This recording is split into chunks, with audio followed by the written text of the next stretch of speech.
Good evening, ladies and gentlemen. Welcome to the south-afrifur podcast. You're listening to myself, Ivic Wolf, here with you this Sunday evening. Um, you're Swell opening. swell opening, absolutely wonderful.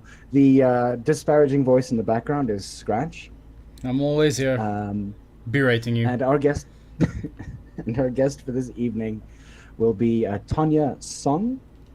Hello. Lady from the Americas at this point. I don't. Where else? I don't. Maybe. She is a. Well, why don't you introduce yourself to us for a little bit? Why don't you tell us a little bit about yourself? Oh boy, okay. I thought you were gonna do it. Woo! Yeah, sure. My name is Tonya Song. I've been in the fandom since 2004. I'm a mouse. I guess what's relevant to this interview is that I'm American Indian from the Atam Nation, which are people, an indigenous group in southern Arizona and northwestern Mexico. Mm-hmm. And I'm also a musician, classical musician, but I do a lot of different genres. So that's kind of who I am. Mm-hmm. Okay, so I mean, like in South Africa, like one of the issues that we have, and I'm probably going to jump directly into this. The people within South Africa, obviously within the furry fandom, happen to be, like, I think, if I'm not mistaken, I'm going to say 99.99 recurring white. And one of the things that we try to look at, I think, and I know that I'm jumping directly into this, there should be a lead up to this, there should be a lot more to this, but like this is the forefront of my sort of a thought pattern currently. But Sure. how exactly, and I mean, how does one from, I guess, outside of that spectrum sort of find a place within the fandom? Well, it's interesting because I've felt a little of both, where I found a place in the fandom very easily, and then I struggled to find a place in the fandom, and I'll explain what that means. What sort of that means for me. Like, because American Indians or Native Americans, however you want to call them, I just refer to myself either as indigenous or native. It depends. Every Native person has their own preferred term. But anyway, American Indians, Native Americans, we're only about 2% of the population in the United States, and I forget what it is in Canada. It's and we all know why that is. I think I don't know if I need to get into it. One of the worst genocides in human history happened in. We could surmise a guess. Let's just say that. Yeah. Yes. All right. And so anyway, the point being, we're a very small portion of the population. So just by virtue of being us, we're sort of outliers in what is the superimposed Western American society. And the furry fandom, I guess, seems to be a place where a lot of outliers, tend people who don't quite fit in with the crowds in schools or wherever seem to find a place. And in that regard, I have found a place, in a place where I feel comfortable in many ways. I was always into the cartoon movies like most furries, and I always imagined myself being an animal. And I'm very, what you would call, furry trash, I guess. I'm always on Telegram booping people and nuzzling and whatever you want to, And so in that regard, I found a place in the furry fandom. Now, the flip side of that is it's also not always particularly understanding in terms of other furries understanding the perspective in which Native people come from. And that is where it can be a little difficult, because there are things that in my life that affect me as an American Indian, and it's inevitable that I talk about them because they're part of my daily life. And that's where sometimes I feel like furries can tune out. Not always, but it can be alienating in that regard, if that makes sense. So that was a long answer to a short question. No, it's always it's always good that there is more information to short questions, I guess. So obviously you're a musician as well. What can you tell us a little bit about the kind of genres you I think enjoy, and sort of how you got into music and things like that? Where exactly did sort of that passion start from? That's, I mean, well, that's hard to say. I've always, so being from Arizona, which is a state in the Southwest, for those who are not in the United States, it's a lot of open desert. Unless you live in Phoenix or Tucson, which are the two big cities in that state, everything is a long drive. So to visit grandparents was a 4-hour drive through the desert. You know, visit my aunt, it was a 2-hour drive through the desert. And so in the car with my parents, they would just play a lot of music, and I would hear a lot of music from the 70s and the 80s, and then from time to time some classical music, some country, and it was very varied. And so I got exposed to a lot of different genres, also native music, of course. And so I don't know, I was drawn to it, and I didn't just like it, I wanted to imitate it. I wanted to like play that guitar, and I wanted to sound like whoever was playing, or play that piano and sound like whoever was playing.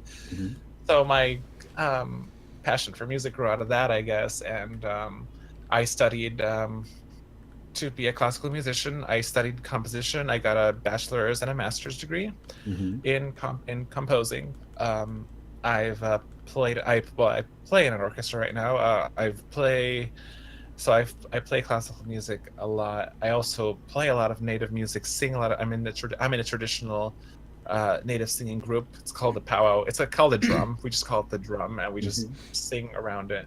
So, and I'm also in regards to furry fandom music, I've played at cons with Foxes and Peppers, who are Nice. known name in the fandom, I think. So that's kind of where I've been with the music thing. That's actually pretty cool. I mean, like, with sort of, I think, playing with Fox and Pepper and sort of that thing, do we feel, or do you feel in some way that you could make a similar career as they have, I think, talent? So are you asking if I can have a similar career to Fox and Pepper? Is that what you're asking? Yeah. Well, I think our genres are a little bit different. So I think so. I mean, I don't want to label someone else's music, but Fox and Moore's music is sort of commercial. It's very, it's very inspired by film music. A combination of film music and folk music is sort of where I think the type of music that Fox and Moore does. Pepper does like this sort of fun pop. Again, I'm sorry to Fox and Pepper if I'm not doing an adequate job describing your music, but yeah, so they have that style. I have sort of this non-programmatic, absolutist type of music that's still inspired by native music, so it's a very different venue that this music goes in.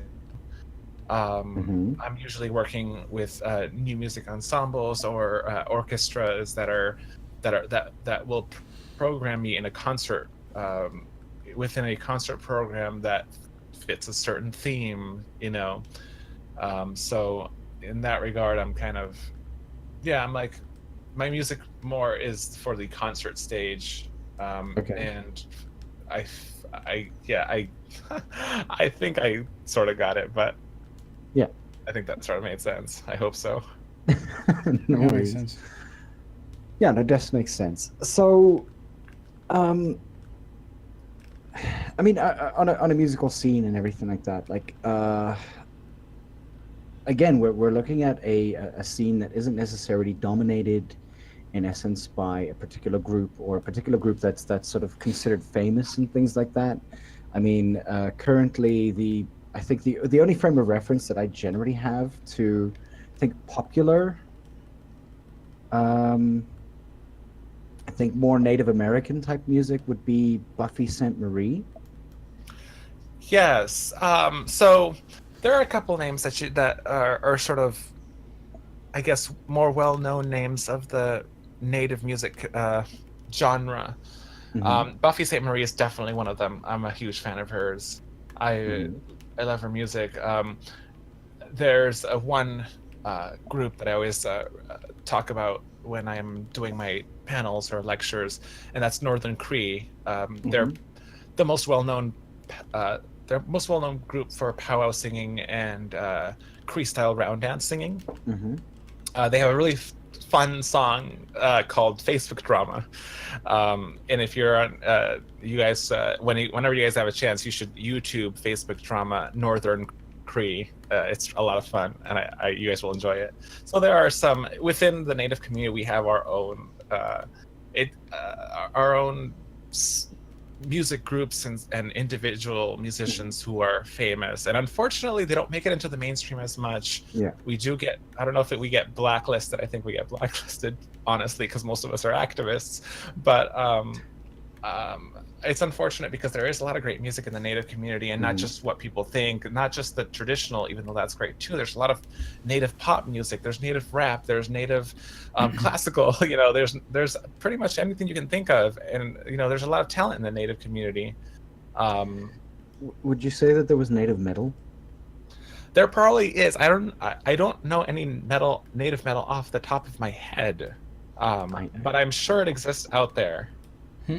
Sorry, I'm going to try to find this. Okay, sorry, carry on. I because my general sort of musical slant, yes, is towards metal.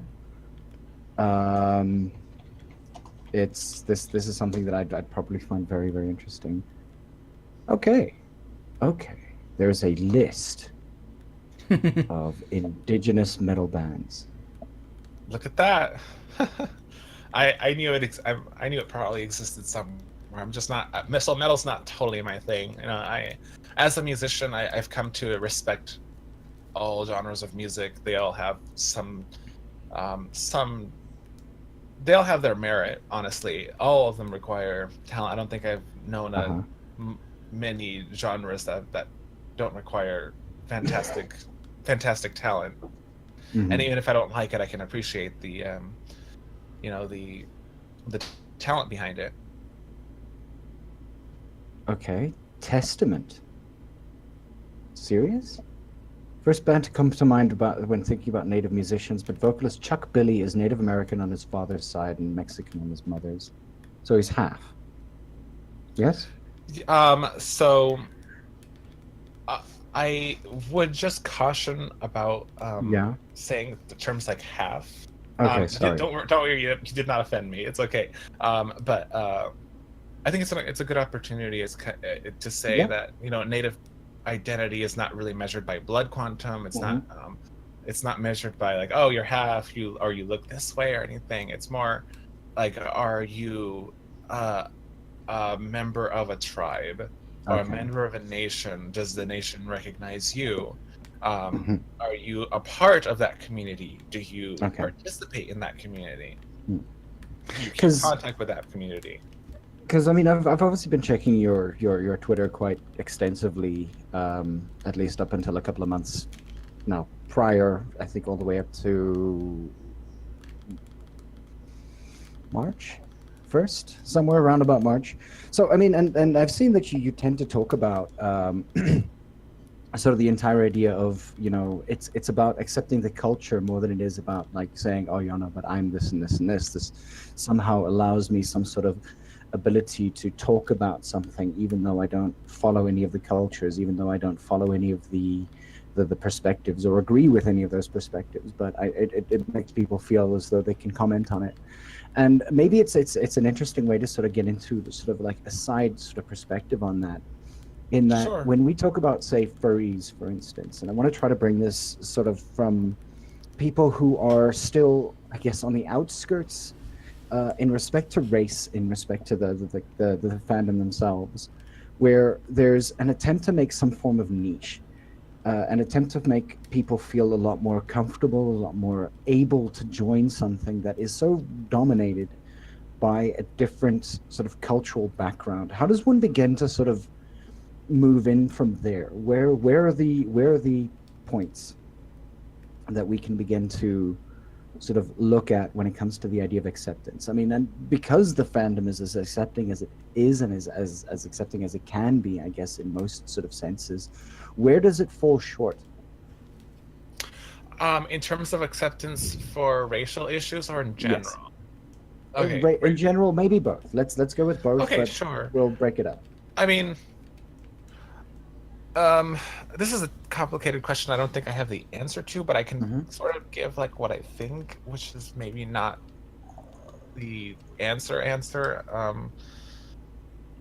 I feel like certainly people are, because we're behind a persona most of the time, we don't really know who's what ethnicity, and which is nice in some ways, and you know it.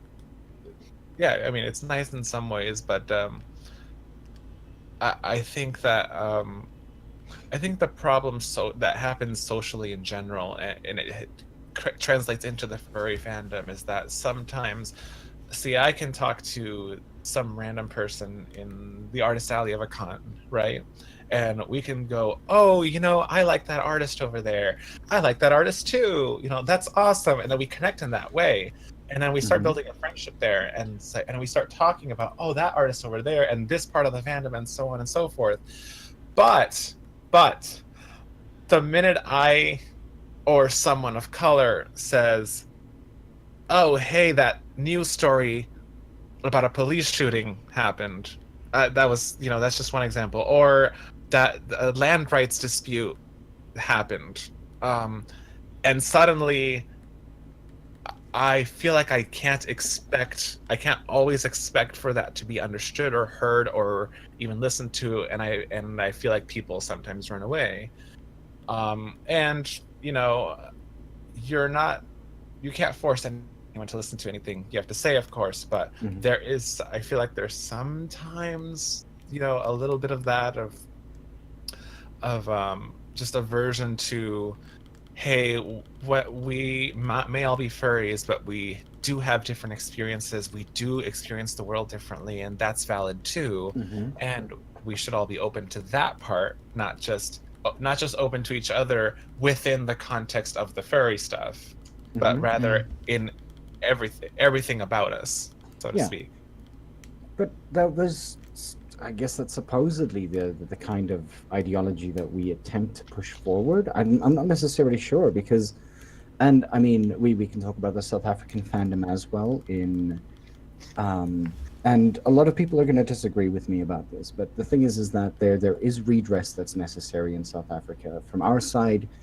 And I've had many conversations about this, many fights. Many people have actually probably disassociated with me by now, particularly because I don't think that we're doing as good a job at accepting that there is something that we need to sort of atone for. It's not necessary, and the word atonement might even seem a bit strong, but it's more just accepting that something went wrong, that the people that we are descendants of are the root cause of that problem, and that we need to be able to begin to look into, I think, changing our own ideas around that, like giving people the chance to sort of listen to what they have to say, to be able to hear what is being talked about in a way that isn't, I think, framed from one point of reference to another.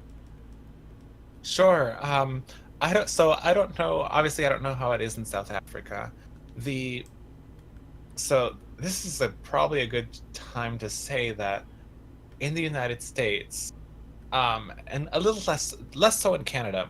I'm talking mostly about the United States in this case. Is Native people are very erased from all media. Yeah. We are practically media blacked out. The only time you might see us is when there's a Western on TV, and even then it's sometimes white actors playing natives. And we're so blacked out, in fact, that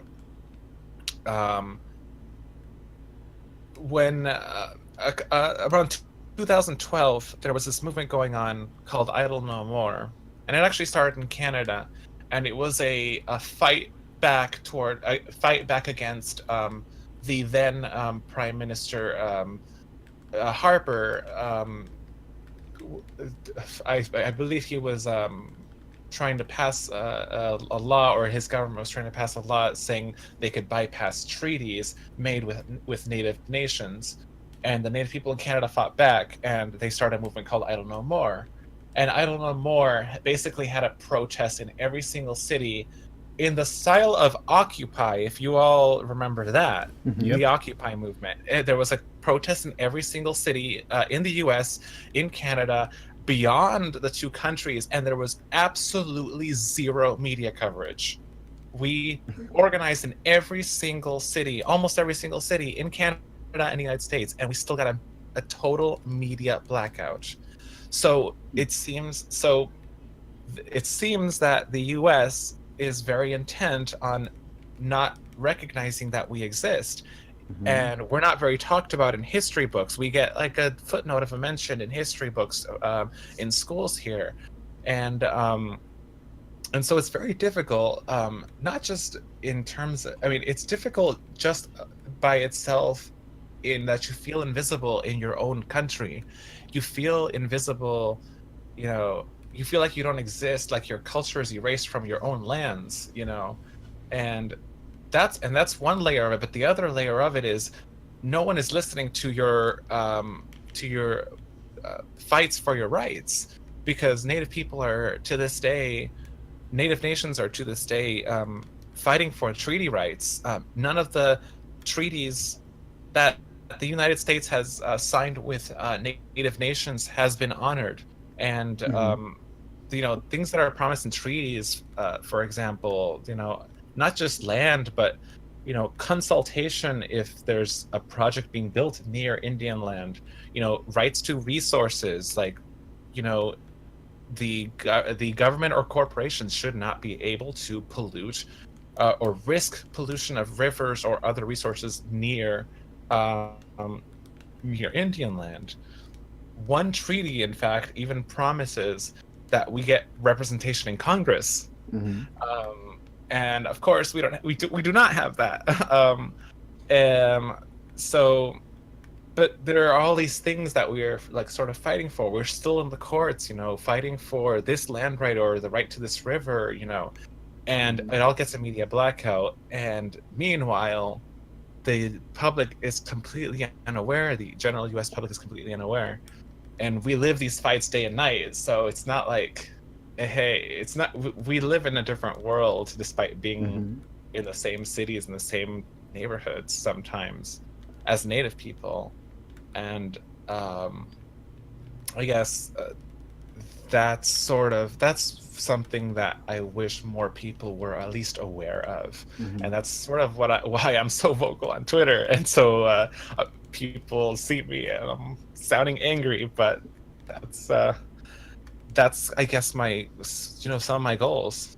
I mean, and I don't know, like, and we've had extensive conversation, I think, you and myself, in respect to some of these issues, and I've constantly, I think, at least from my side, been trying to draw particular comparisons between I think South African perspectives as well as that of like Native American perspectives, in that it's that entire idea of being this comparison is dirty in and of itself, but it's the idea of being an outsider within the land that you were sort of born into. That's very much the case. That's very much how we are. Mhm. We're rejected by most of society. I mean, we're not rejected.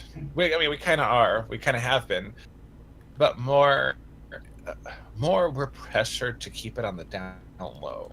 Like, in order for me, like a couple of years ago, I applied for a job and I got a job.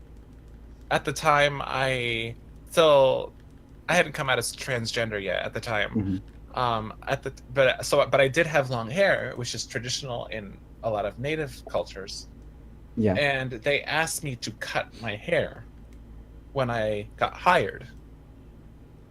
Now, if I was not Native, if I was white, you know, that would probably still suck, but that would, you know, it wouldn't be as big of a deal as a Native person. My hair is part of my culture, and you're asking me to remove that part of me in order to be employed. So I mean, that is sort of like a microcosm of how like we're pressured to, subvert, all the things that matter to us, our identities, Hmm. and and so that's sort of how we are foreigners in our own land, so to speak. Hmm. So, I'm trying not to change tack too much, but when it comes to, again, the furry fandom, and maybe these are issues that we should also talk about, is this idea that, like, I think the term spirit animal is used, not necessarily very often, but we'll say about like maybe 25% of the fandom as a whole feels that there's this connection with a spirit animal, in essence, with some sort of like external animal that Sure. they would then, yeah. So I'm wondering if I should keep my answer short, or if I should give you the long version to this. Give me a long version. I'm perfectly fine with long Sure. Yeah, sure. So, I kind of want to start out by saying that I don't know if this is a known fact by I don't think it's a known fact by most people. version. There are 573 federally recognized tribes in the United States. And so, and every single one of those tribes has their own culture, own customs, own language, and very different from each other. We're talking about 573. There are not 573. For perspective, there are not 573 countries in Europe. Yeah. That's how much diversity there is among Native people.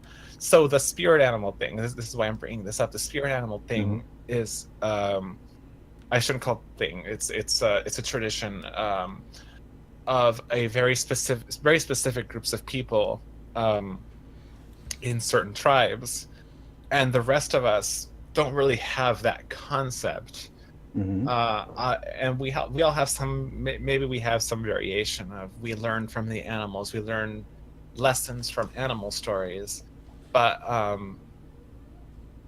as for the spirit animal thing, it's kind of just like it's not from my tribe, thus it's just as foreign to me as it is for a white person, if that makes sense, despite the fact that I am Native myself. Okay. So what I'm trying to say is, I guess people, because you mentioned this earlier, where you said that some people say, "Oh, I'm Native, thus I can do so and so." Yeah. And I think people forget that Native is a very, very broad umbrella term, because there are 573 tribes in the US, even more in Canada, and even more in Mexico. So just because, I don't know, I'm trying to think of an example. Just because I'm Native doesn't mean I can wear a headdress, That's not from my tradition, and that piece of sacred regalia has it has its own protocols. It has its own forms of respect. There's a respect that you have to give to it. And that protocol is the same whether you're Native or not Native. So just because you're Native doesn't mean you can respect the protocol of a sacred item. And I'm not just talking about headdresses, I'm talking about sacred items or sacred practices in general in any Native community. Just because you are, whether you are from that tribe, whether you're Native, whether you're not Native, the same protocol applies to everyone. You have to be respectful of these things, of these traditions that come from our cultures. So this is probably going to sort of come across as I don't know, but it's fine. what's the most annoying question that you've been asked when people find out about and I mean, again, a lot of the time most conversations are online. What would be the most annoying question that you've been asked in respect to your Native American status? Oh boy. Oh god, I've heard so many, but I want to precede me answering this question by saying, look, it's great that you want to ask questions, and I'm not gonna I don't want to like dissuade people from asking things, because it's positive to learn, and as much as it's sometimes annoying to get asked some questions over and over, it is good. I do believe that it is good to ask and learn. What's the most annoying question? I guess questions about like what does like so and so like minuscule thing mean? Like what is God, actually I'm having a hard time thinking of what's the most annoying thing. Like what does the peyote mean? And they ask me like this really specific thing, and I'm like, I don't know. The peyote is not from my nation. Okay. I guess, yeah. I mean, I guess I don't know. I can't really answer that question, and I know for a fact that some questions do annoy me, but like we none can are always coming to get back mind to right it. now.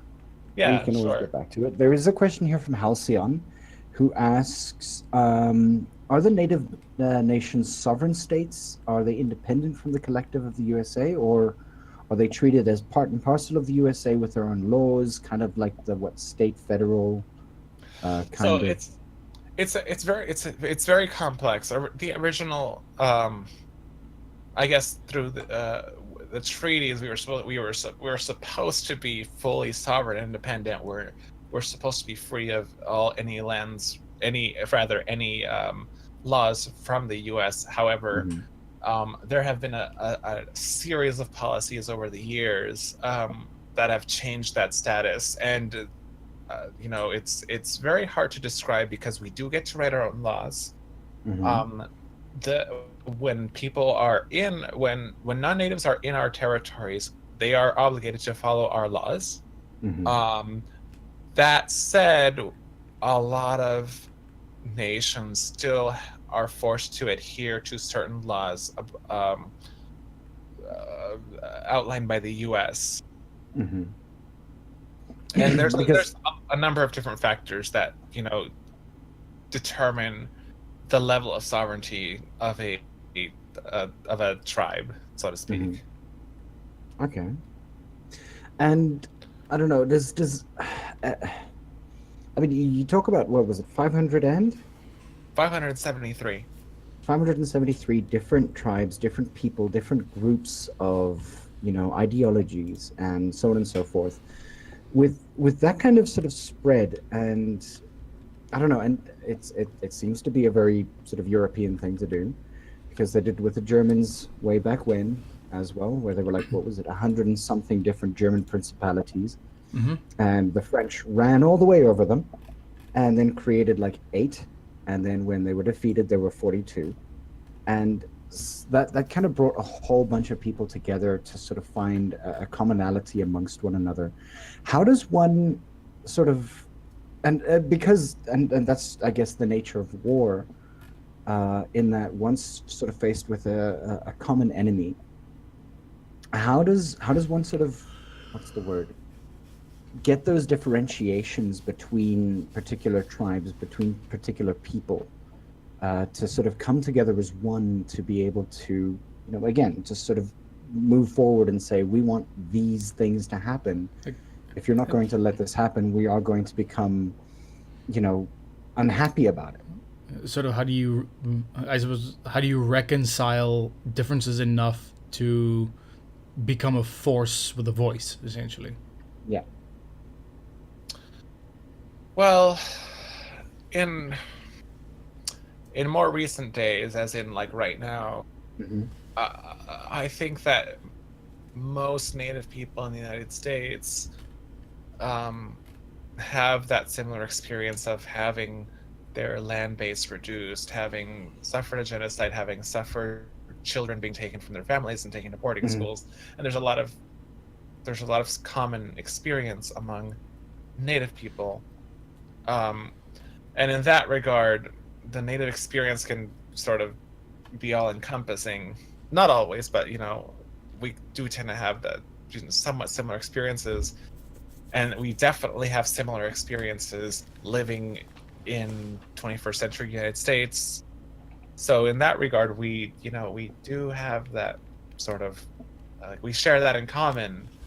We are all fighting for our rights, and there are organizations, in fact, excuse me, Mm. There are organizations, in fact, like the National Congress of American Indians, which you know represents. I believe has a representative in all tribes. I have to check on that though. But there are organizations that do come together, and even without the organizations, all the tribes came together for Standing Rock Hmm. a year to a year and a half ago, when Standing Rock was trying to prevent a pipeline from being built on their treaty land, and Hmm. that fight is still going on. It's still going on in the courts, even though the camp is not there anymore.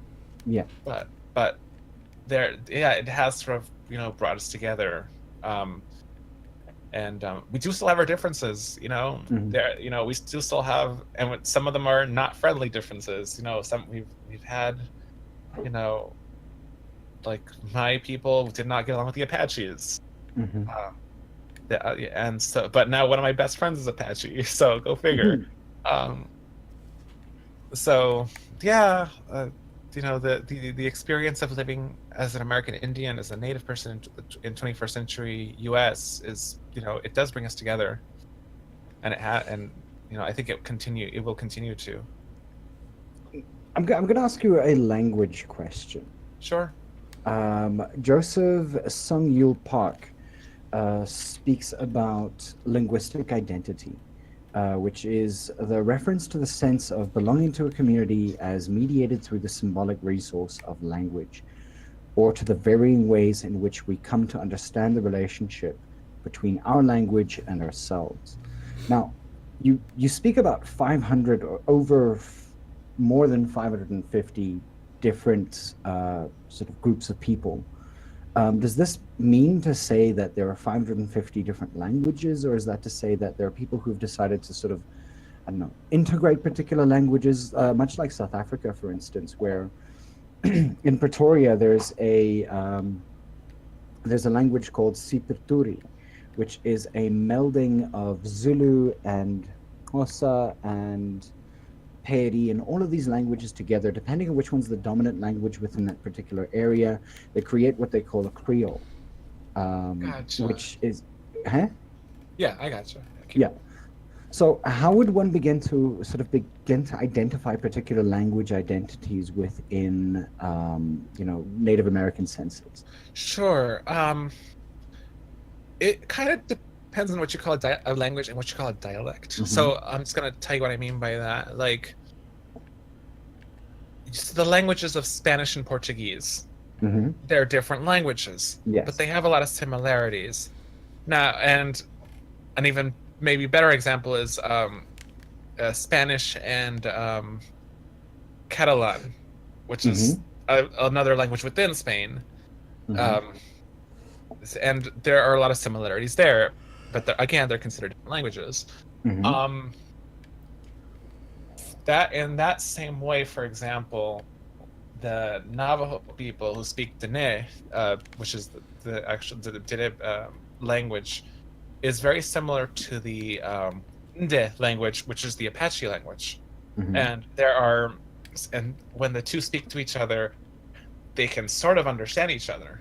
So Mm-hmm. in that regard, there is some of that same like similarity, where sometimes the variations are not very different at all, and even though the two are speaking different languages, they can still understand each other. Mm-hmm. So um and there's a lot to talk about in terms of native languages. I have to confess, I don't know my native language very well at all. I didn't Mm-hmm. grow up speaking it, unfortunately, which is unfortunately the case for a lot of native people of my generation. You know, it's everyone speaks English, and it's hard to Yeah. find a place to practice.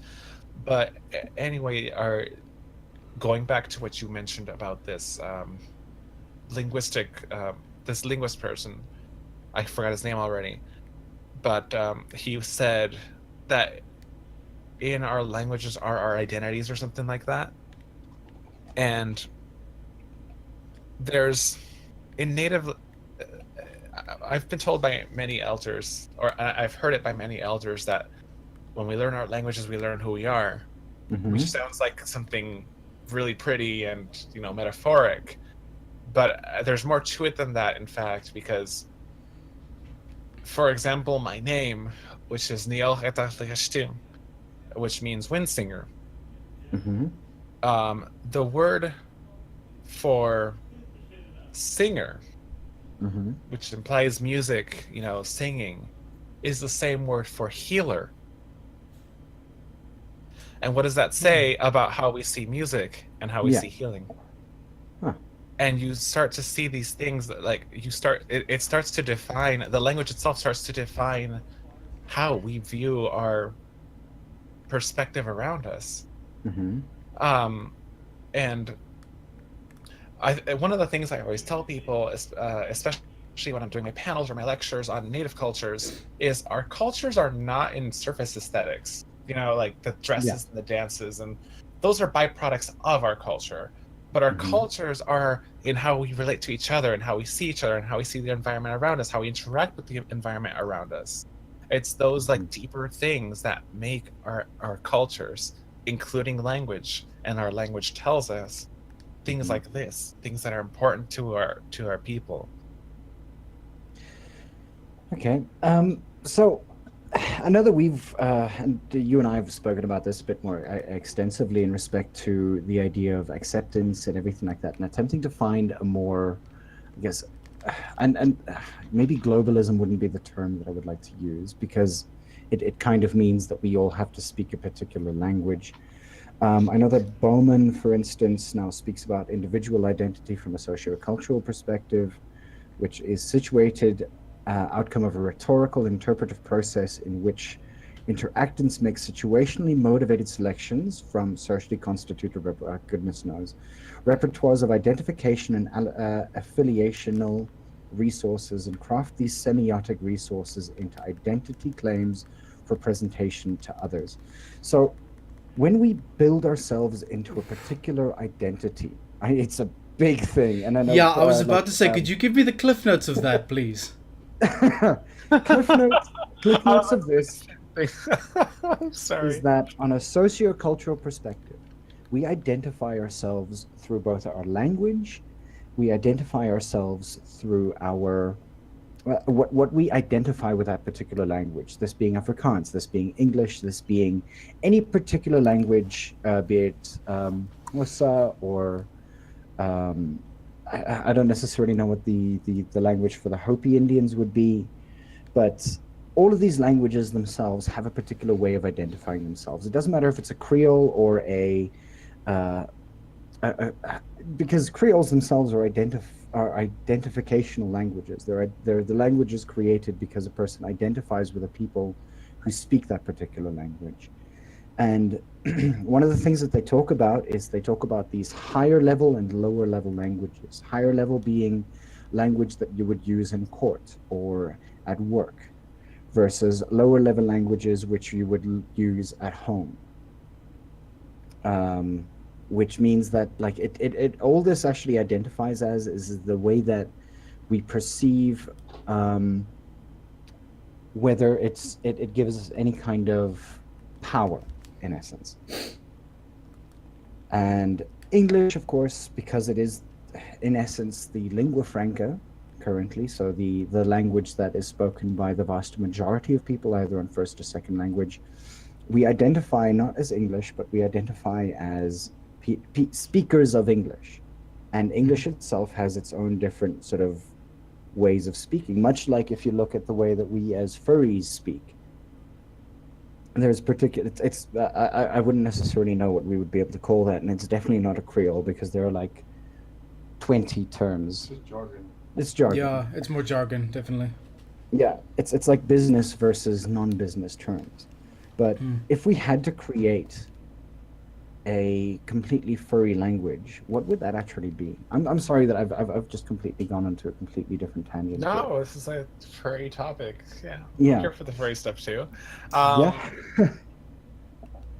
Oh, geez, that's a deep question. I guess. Like the only thing that comes to mind right now is that instead of saying, I don't know, just this is a random thing that came to my mind. could you say this to someone instead of saying to someone, hey, I'll give you a call later about that thing, Mhm. and to say, I'll give you a boop, I don't know, and have that mean I'm gonna call you later Yeah, yeah. about whatever topic. Hmm. That's that. Well, I mean, I guess that's one thing that comes to mind. I don't know if I was No, getting what you were perfect. saying, but Perfect, perfect. So,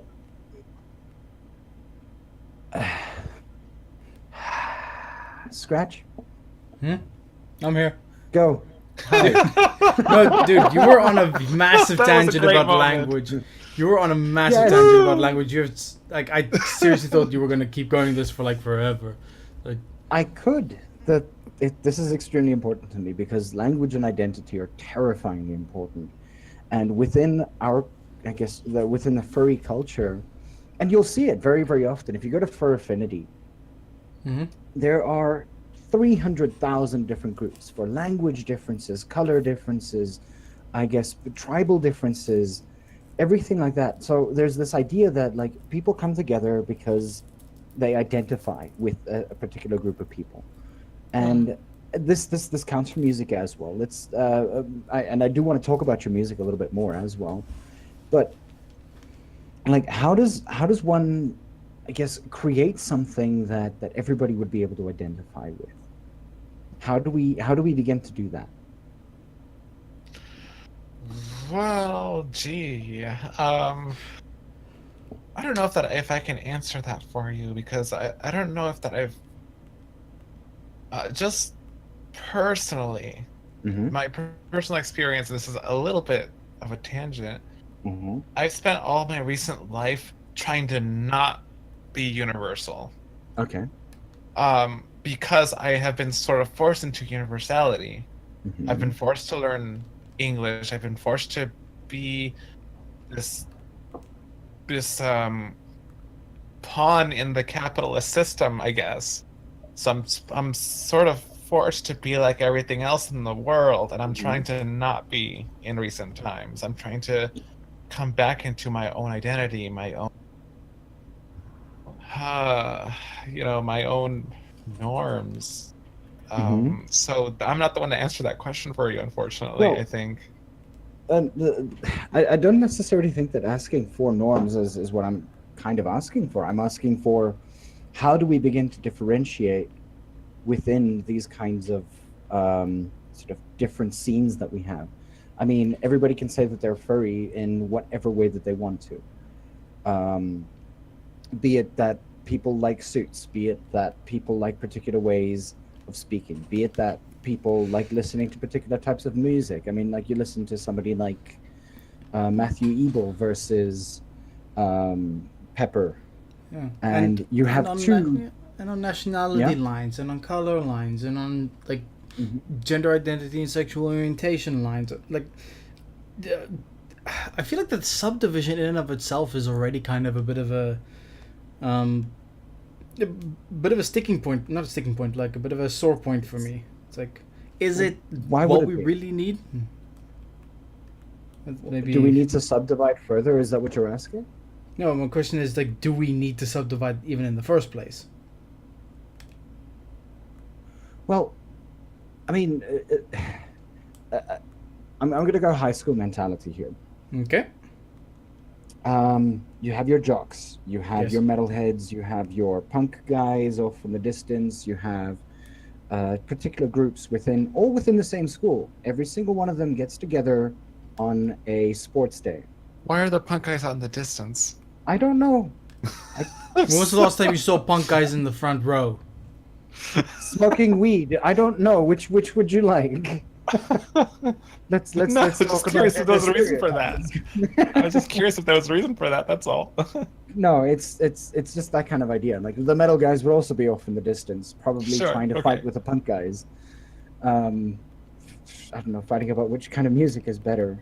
Metal for the win. Anyway, but like it's Punk's the not same dead. idea with punk's not dead. You say. I will say that tongue in cheek because Keep talking. it We're on the died in topic. it died in the 80s. Okay. Keep Anyway, talking. We had a topic. so yes. So we have this sort of high school mentality of the idea that everybody needs to belong in their little corner. But some corners are not as cool as other corners are. And like trying to move towards like, and especially in our later years, and I mean I'm talking about like in our 20s, in our 30s, when our real identity actually becomes more prevalent to us. How do we begin to sort of subsidiarily move within the mainstream while still maintaining a hold on our identity? Is it possible?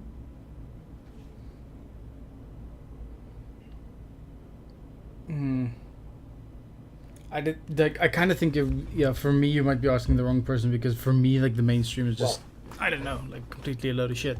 But that's just me. But that should be the answer, isn't it? Like that should technically be the answer. But the thing is that we're never allowed to. Yeah. As I mean, in differing sort of perspectives, we're looking at things from a way that we're on the outside looking in, because we identify as, say, furries or metalheads or anime weeaboos or whatever. There are particular ways of seeing these particular people. And because you're not part of the larger group of people, you get judged particularly on that. You get placed into the box. Do we further place ourselves into boxes by accepting and wanting that identification? Or like at what point should we stop? Yeah, exactly. Like no, we don't put ourselves in boxes. Again, I'm speaking on the native perspective. It can be anything really, the furry perspective or the transgender, like in terms of this box thing, like. But in terms of the native aspect of it, like we didn't come in boxes when the settlers arrived. You know, we had our ways that worked for us, and it was only after another culture imposed itself upon us where suddenly we were a box.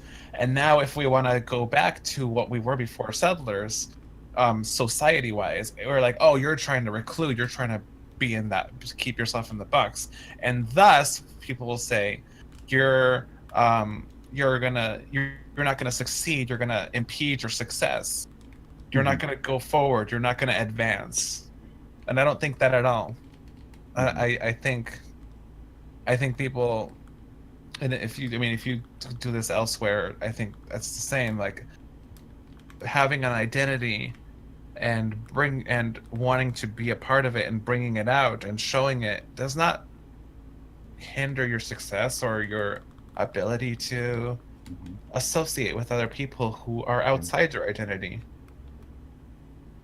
Or at least it shouldn't. I mean, it shouldn't. Yeah, I mean, but what I think is that if the outsider is not accepting your identity, then that's their problem. And unfortunately, sometimes those other people have power over you, and that's when it sucks. But in a just world that we all know doesn't exist, but in a just world, they would accept your differences. They would accept your identity as being different, and it wouldn't be something that would push them away from you. Yeah. An example of that, I suppose, would be the whole idea of it's still a big thing to come out, kind of thing. Like it's that. pretty honestly, Huh? it is, but yeah, that's one way to put it. Like gay people always existed, trans people always existed. So essentially, coming out is you're telling people, I'm not able to conform. I'm not able to conform. Not that I'm not conforming. I am not able to conform to your standards. Yeah, or at least the current ones that are set forward. Yeah. If there was a way to change it, if there was a way to conform, please let me know, and I'll be the first in line. I guess, like two different standards. Yeah, I mean, fuck. No one, no one chooses that, obviously. Fucking who'd want to do that and like play life on hard mode like by choice. Well, I mean, a lot of us do it to keep jobs. I mean, Yeah. at least it's like that in the United States. We put ourselves through things where, we hide our identities. Like I said, like I mentioned earlier, with my hair, they Yeah. asked me to cut my hair in order to have employment. But did you cut your hair? I did not. I actually had to make a deal with them that luckily worked out, where I said, if I exceed your expectations, you let me keep my hair, and I did. Yay! But you see, I still You have have to to do. exceed expectations. As a native person, I had to exceed expectations to keep a job that a white person would not have had to do anything extra to keep. Yeah. Like, maybe Except for cut their hair if it was long. maybe if it had been a white person, the incentive would have been, hey, if I exceed your expectations, I want a raise. But for me, it had to be, if I exceed my expectations, just let me keep my hair. Yeah, that's. Let me be me if I So can. that's Yeah. and that goes into a discussion about privilege. Yeah. And I don't know, and that's part and parcel, I guess, of this entirety of what is the furry fandom. Would be the question for me, is that, like, if it is a whole bunch of people who are attempting to successfully accept every single person within their boundaries because of the way that it's set up, because of things like, what Uncle Kage might say, in respect to how we're supposed to act, how we're supposed to react to things, what kind of sort of connections we're supposed to be making with these people. Like, where does one sort of enable themselves to, for instance, and I mean, I'm going to do this without asking anybody's permission, but like, I'm literally on a Friday, God knows when, I'm going to go to like school whenever I have like my fursuit available. I will go to university every single day wearing that on a Friday, because I feel that it's part and parcel of the identity that I share with myself. You go, girl. Bitch. Mm. But and the very fact of the matter is that, like, and maybe that's the difference between, like, sort of furry society and every other society. Well, We're already in costume. In a way. I'm trying to figure out if you're hoping that we're all gonna get along necessarily in the furry fandom, and We I won't, think, but well, that's what I was gonna say, is that, yeah, for we all. I'm trying to wrap my head around all that you said, because you did say a lot just now. That I think, even though we're all furries and we all fall into this category of the furry fandom, that it doesn't eliminate the fact that we have all these other identities, and those identities sometimes don't go with each other necessarily, and that's okay sometimes, as long as we are not, plotting. It's different. It's different when, I'm since it's a topic recently, like alt furry. It's like, yeah. A lot of us can agree that, like, that's, Yeah, no. it's not good to have it's not like, why are they here? Like, they systematically leave out, or like, exclude, worse than that, really, groups of people. But that's different than saying, I mean, I don't know, I drove this train off the rails a long time ago at this point. Yeah, no, I just, I'm not sure where to go with what you're saying, to be honest.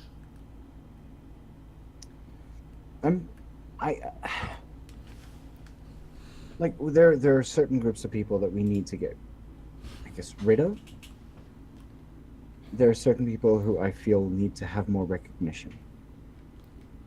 This is They not just think the within- exact yeah? same thing. That's the problem. They're also a vastly smaller group. Yes, I'm not arguing with you. It's just And hateful. Jeez. No. Fair enough. Okay, sorry. Well, yeah. But the fact of the matter is that, like, when do you stop it? And people have been trying to stop it for goodness knows how long, and it has been at least working at some point. But the thing is that are we setting something up that would be used against a particular group of people, particularly because they believe in a particular sort of ideology? I mean, if you look recently, it's yeah. I just don't think I'm the one to answer that for you, honestly. No, fair. But like, I don't know what I'm advocating for anymore. I don't know. Like, I just want to be able to sit down and be furry sometimes. And South Africa is terrifyingly conservative in its own particular ideas.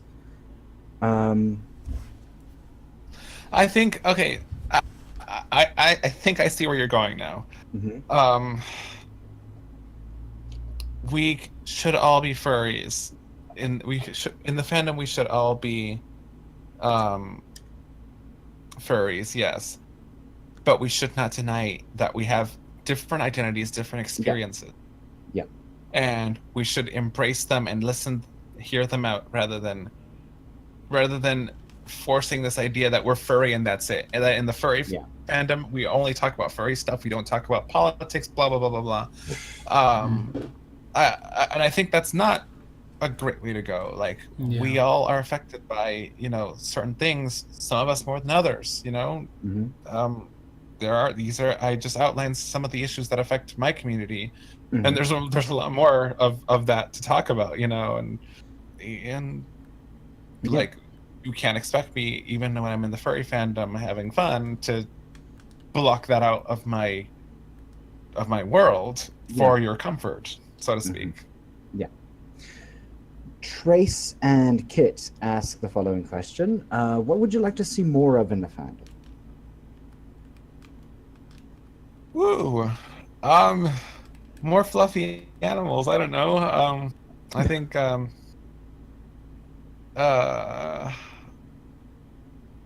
think that for as much as we're talking about not understanding each other, I do feel like the furry fandom does better than the general public at understanding each other, and that's very positive, honestly.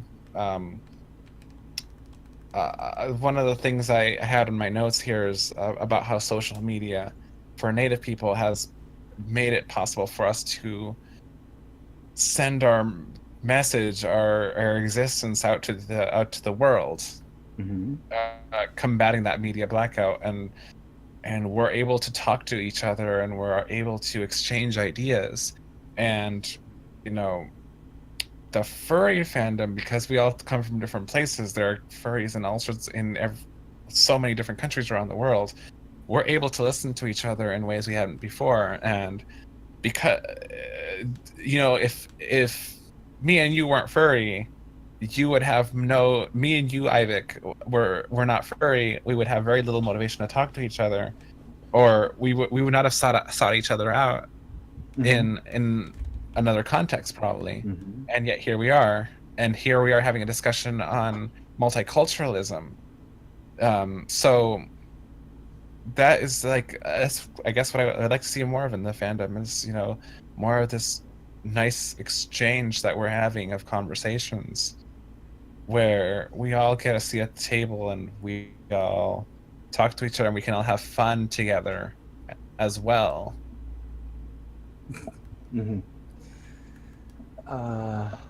I'm currently dealing with a light issue. Sorry. Oh, no, it's not really an issue. It is an issue. Okay. Sorry. You're dealing with the what issue? No, a light issue. One of our lights just went out. Makes things awkward somehow. I'm sorry. I suffer from strange kinds of short attention span. But yeah. Okay, the light's out now. Good. We'll find a new light. Yeah. So it's a lot dimmer. Carry on. In regards, I'm just going on a little bit of a tangent. How much time do we have left, by the way? We have as much time as you want to have. Oh, okay. So the next thing I was gonna bring up in regards to social media is that I know I mentioned earlier about how the United States kind of laxes out from public view, public perception, and that social media has allowed Native people to have our own voice and to reach people who we would not otherwise be able to reach because of how we're sort of blacked out by the media. Mm-hmm. And you know, when I talk about a media blackout, I don't mean that there's like an actual thing where all the networks say we're not going to have any Native people. Mm-hmm. That might be the case. I don't know, but you know, it just seems mysterious that we're never on TV. But anyway, social media has allowed us to, you know, bring to attention that we exist and we have all these issues that affect us because of all the history that led up to this point, that we didn't that a lot of the US a lot of the general public in the US have this perception that we kind of stop existing at the end of the 1800s. Especially because of movies. There also tends to be this like perception that it seems that when you look at fanfics on like DeviantArt and FA, sometimes is when there's any sort of Native character or Native context, they always write us in a sort of category of like unicorns and elves. They mystify us. They make us like otherworldly, as opposed to recognizing that we're not like dwarves, we're not like unicorns, we actually exist, we're not mythical creatures. And that sounds funny but to some people, but it's actually, you know, a lot of people do see us in that sort of out there, you know, foreign fantasy setting. And the reason that's not great is because that image of us is put on blast, and it blocks us, the real Native people, from speaking about the issues that affect us, having our voice heard when it comes to politics, when it comes to social policy. And I think that's what people don't get when we as Native people talk about things like sports mascots, for example, or art that portrays us in stereotypical ways. You know, I mean, we can always talk about the Washington people football team. Yeah, so that's you know, and speaking of the media blackout, about a year or 2 years ago, that discussion gained a lot of steam. Should they change their name into something that's not so they didn't, but they, you know, they were like, oh, there was a discussion, should they change the name, like, and not call themselves a racist, you know, term. And the whole discussion on like all the big sort of liberal media, so to speak, like Stephen Colbert, The Daily Show, John Oliver, those that are pretty well known to most Americans, they all covered the story, and they all talked about this issue, but none of them called and asked. Actually, no, The Daily Show did. I take it back. But most other ones did not bring any Native people in. They didn't ask a Native person, hey, what do you think about it? And no, it was all a discussion between white folks who were against it because they just figured, hey, it's not great to use racial terms or racist terms as the sports mascots, and people who were clinging to their teams because tradition, as if their 100-year-old sports team has as much tradition as our tens of thousands of years old cultures as Native people. Because I mean, it weirdly enough, now this kind of brings me to a question, because obviously Washington has an American football team named a particular term. I love how you dance around it, by the way. And it's but the thing is that, like, there was, weirdly enough, and this brings me back to Mel. Iron Maiden released an album, or at least released an album called Number of the Beast, that had a song called Run to the Hills. Oh boy, You remember that? You remember that question earlier when people ask, what are annoying questions? Oh, really? I get asked about this song. I get asked about this song a lot because I'm a musician and because I'm Yeah. native. But Anyway, what was your question? well, I mean, let's go for it then. Yeah, So, go for it. the question that I need to ask is this a perspective that one can sort of see that there's somebody at least in somehow support of, issues like this, or is this a slur? Jeez. I think that can you repeat the question? I'm sorry, I kind of just blanked out. Okay, Run to the Hills, Yes. song by Iron Maiden. Is it a thing that one can sort of latch onto as at least dealing with certain issues within the native populace, or is it a slur? I think that what's better for representation is getting native people to tell the stories, because when they use that terminology, it can come off as like, okay, don't perpetuate it. By the way, I should actually, just so people know why this is such a bad term, because we didn't really talk about it. So, by the way, we're talking about Redskins. That's the term, and we haven't mentioned it. We were kind of dancing around it, but I want people to know what is being talked about. Yeah, we were talking about the team is called the Washington Redskins, and that's a racist term, and that comes from a time in the United States where on newspapers, the U.S. government used to pay people. This is a really ugly side of U.S. history, along with many other ugly times in U.S. history, where the U.S. would pay civilians, or U.S. and or the states would pay civilians to murder Native people, and they would use what they would say is, we will pay so and so amount of money for any redskin. We would so and so amount of money for a woman, and we would pay so and so amount of money for a child. They would even pay to kill children. The government would pay to kill Native children even. That is why this is such an egregious term. That is why it needs to change. And that's just, amazingly, that's only just one reason the Redskins name needs to change. Yeah. The other reason being, there is an actual study, I forget what university did it, that proves that it does actually affect the psychology. Seeing that over and over, the psychology of native people, especially Native youth, who are exposed to that imagery and that sort of portrayal of us day in and day out. So it's not harmless as people would like to make you believe.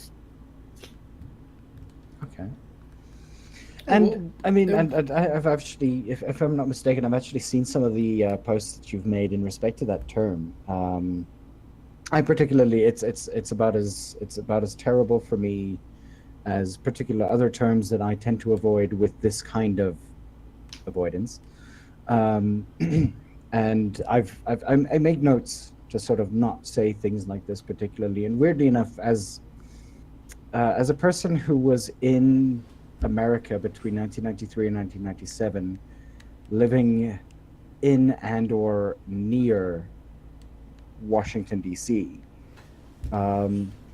they happen to be my favorite, American football team. Well, you know better now.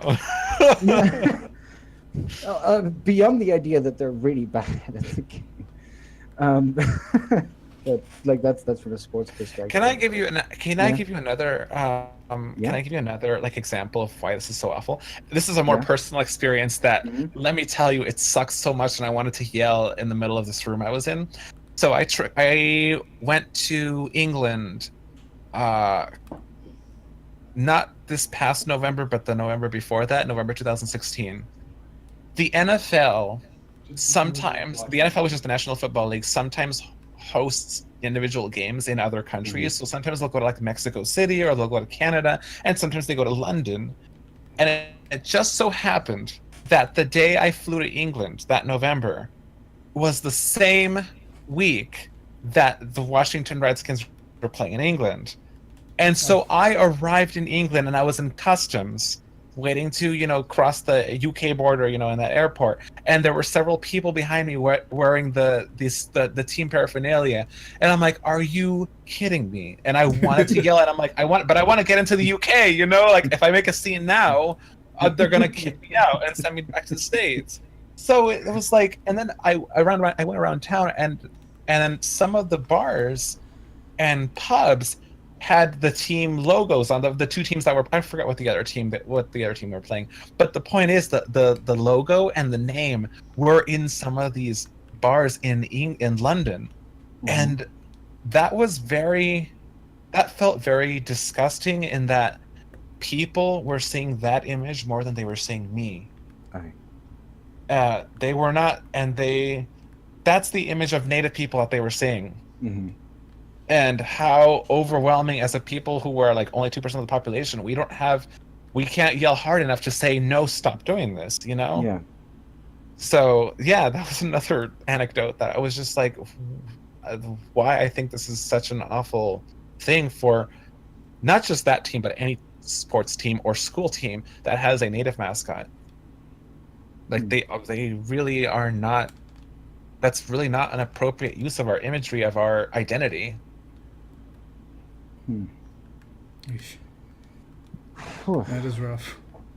It is, like in England I of don't all know, places. like, but yeah, I don't know. It's it's amazing that at that point, like, it was following you around.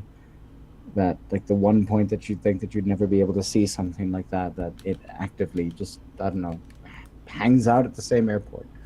Right, and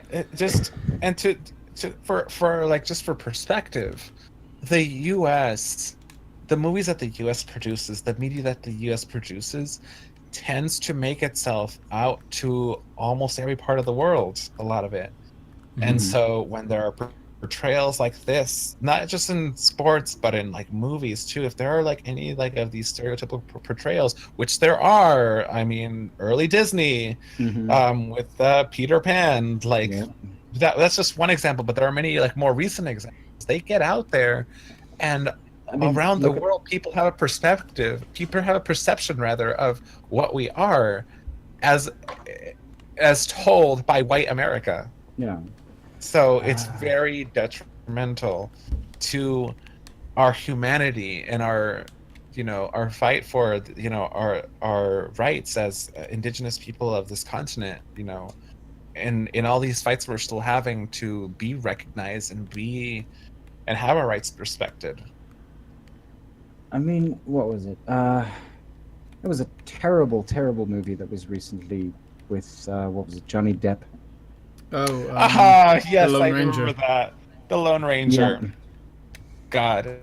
So, I mean, woo, beyond the idea of, what's the word? Creating a character based on what is apparently a white person who is, I don't know, the way that they portrayed that entire movie was an absolute shit show. That's so, oh god, there's so much, but the movie sucked, but it just has a great potential to have like great discussions, and I love the movie for that reason. I hate the movie, don't get me wrong. Johnny Depp's portrayal of a Native person is awful. This movie was from 2014 or so, like, it's very, very recent, and it's kind of gross that they still went for the tropes of Johnny Depp was still the ho ho ho, like that, like huffing Indian voice, and it's just such an old racist trope that we're all serious and we're huffing all the time, and we talk in that many moons ago, like that's, and I mean, he didn't say that in the movie, but he almost did, really.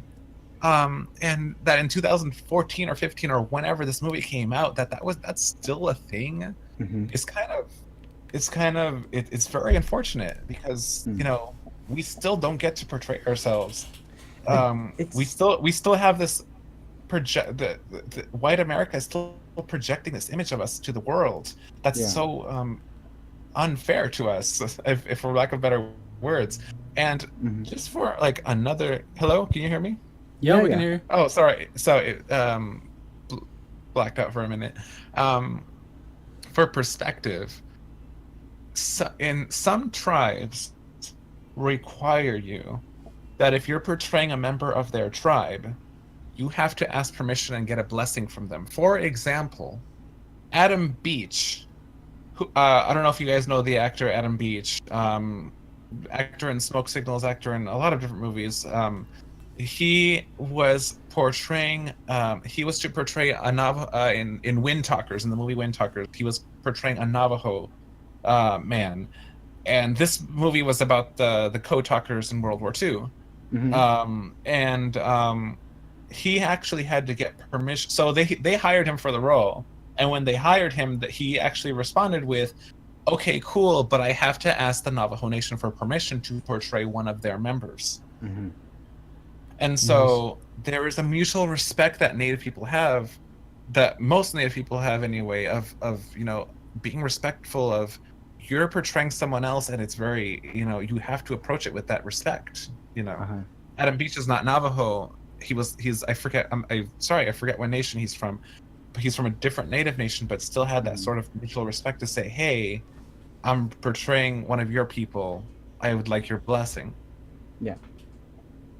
Like, and that's kind of all you need to do, isn't it? Just ask, right? Right.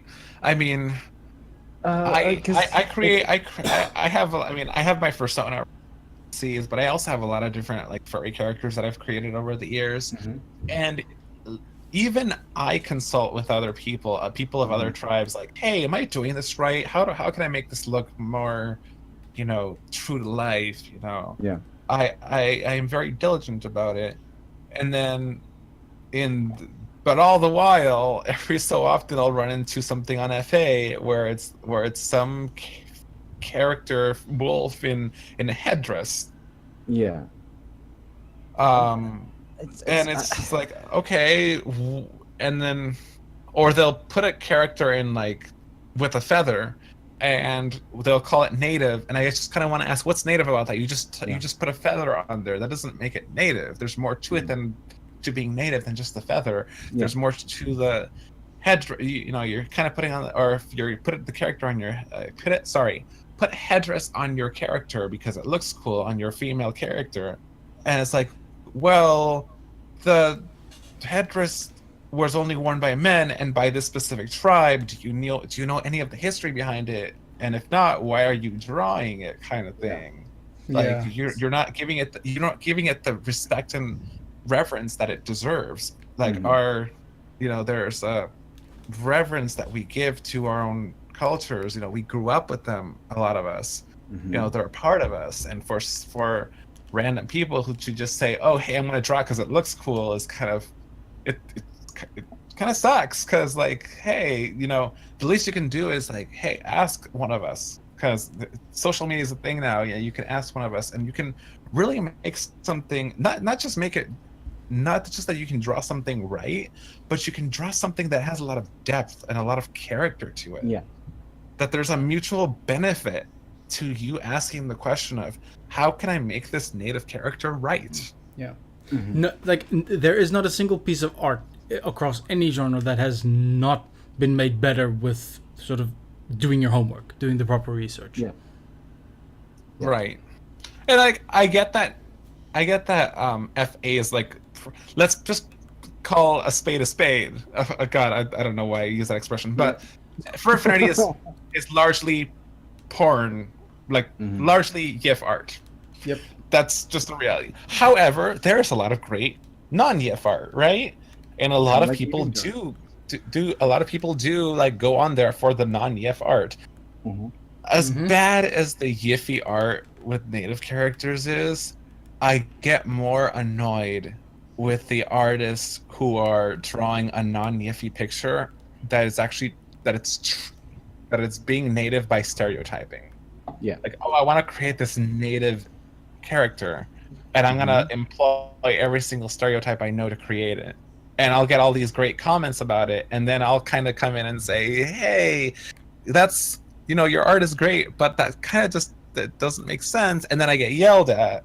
And I mean, and there's not this mutual understanding. It's just like people perceive that I'm just sensitive, or that Native people are just overly sensitive, and that's not what it is. It's that's not how our culture works, how our cultures work, and we're trying to tell you that, and then you all get defensive.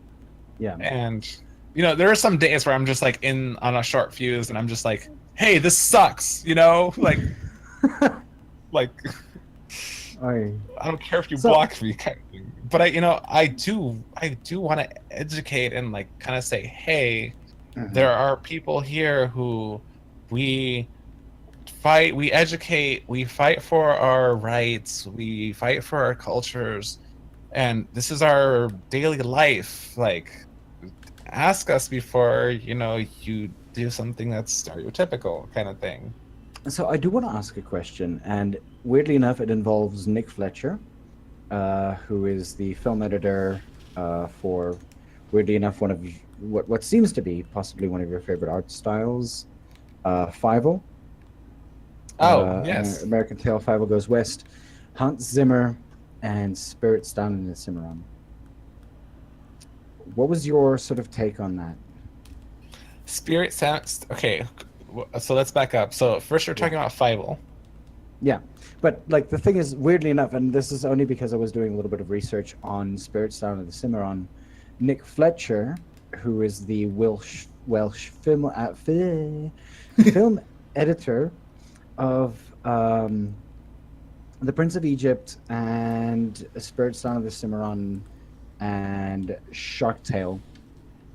Apparently also B-movie, but hey.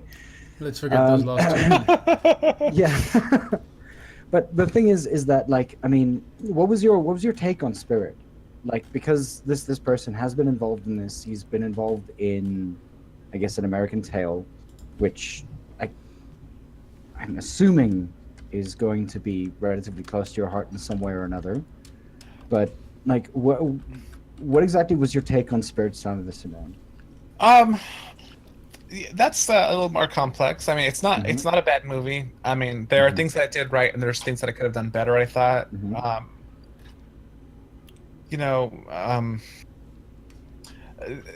And not all of the things that could have done better had to do with the native aspect even. It actually had to do with the fact that the horses weren't around that long, and they made it seem like the horses were indigenous, but that's like a historical nitpick, you know what I mean? It's not like a I like that the native characters kind of spoke for themselves, even though they weren't the forefront of the movie. Yeah. So I mean, it wasn't bad, I guess. I'm kind of in the middle with it. And yeah, I think that's about it. And then American Tail. Well, you're asking about American Tail, but I actually grew up with Fievel Goes West. Yeah, yeah. Which looking back, I can see why. I mean, that's what inspired a mouse persona, and fittingly enough, it takes place in my home state of Arizona. That's just a favorite of mine. It does have an unfortunately bad portrayal of native mice, which makes it a bit of a guilty pleasure because of that reason. But hey, that's, I don't know. That movie was also like a little bit before, sort of from the before times, kind of. Not that it's forgivable. It's just like, yeah. I'm gonna put it out there. There are things that are actually like endearing to Spirit of the Cimarron, in that it actually it took that sort of trope that it put out there, or that had already been there, and I created in some ways a sympathetic perspective from people outside of that outside of the perspective. That this is what was happening to people, not just to horses. Yes. I would still like a movie that is told from the native perspective. Yeah, because it's told by. I would love to hear it. The story is sort of told from the perspective of the horse, which is based like it's told from the perspective of the wildlife. So I don't know, just it's good. It's okay. It's like I don't have anything against Spirit, but I am still waiting for a movie that is told like Dances with Wolves is a really famous movie, and it's told by a white man's perspective. Yeah. Even Avatar, which is almost the same movie, is told from basically a white man's perspective, who's like talking about the indigenous people are and being adopted by them, but none of these are told by like a native person who grew up in one of these villages, and like that's this character's context. So and that's what we're needing in like mainstream film or like mainstream storytelling, is something that just says, hey, this is what here's something that's from us as native people. Here's something where you will hear what we have to say about it. And sometimes it'll be uncomfortable because we will start talking about the things that were done to us and that are still being done to us. Yeah, and and I mean, like, I remember I've spoken to you about this as well, but in Hayaba the Wound, a movie that was actually released here in South Africa, I've actually mentioned this to you from like a movie perspective. You obviously said that you didn't want to watch it because it didn't seem like the right kind of people were asked about the movie itself, that by Elias Ribeiro, because it's and I don't know, like I honestly want to watch the movie just to be able to create an idea about it, but like we have particular people that we should be asking about this kind of thing. And considering that the person who created the movie doesn't even seem to be South African, for that matter, it makes it difficult. But the thing is that if you look at the movie itself, the vast majority of the people who were playing in it were of at least, dissented Xhosa people. And that would be a question that I would have to ask you is that, like, when it comes to people who portray their cultures without what do I call this? So you're asking, I think what you're trying to ask is what do native people portray themselves in movies where they're not accurately portrayed, and would they, and why would they? And the answer is some native people do act in some of these films that are like The Ridiculous Six, the Adam Sandler movie, which was I did not see, but I heard it was really awful, and a lot of native people walked off the set as a result. So that sometimes happens, unfortunately, where native actors, whether they just want the thrill of being on a film, or if they needed the paycheck, or whatever reason, sometimes that happens, and that still doesn't make it okay. All the racist tropes that Adam Sandler put in that movie are not suddenly made okay because native people were in that movie. And that's another thing. Native people are not a monolith. We don't all agree on on what's offensive and what's not. Like, sure, we kind of mostly agree that certain things like the mascots are offensive, but sometimes we don't agree on other things, like portrayal of us in movies.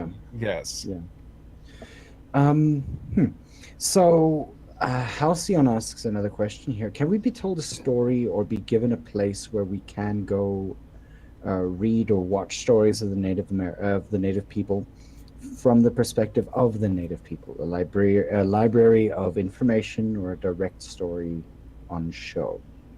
Is there a place that we can do this? There are several authors that are, my God, they are all escaping me. There's one author that whose name I don't want to mention anymore because unfortunately he had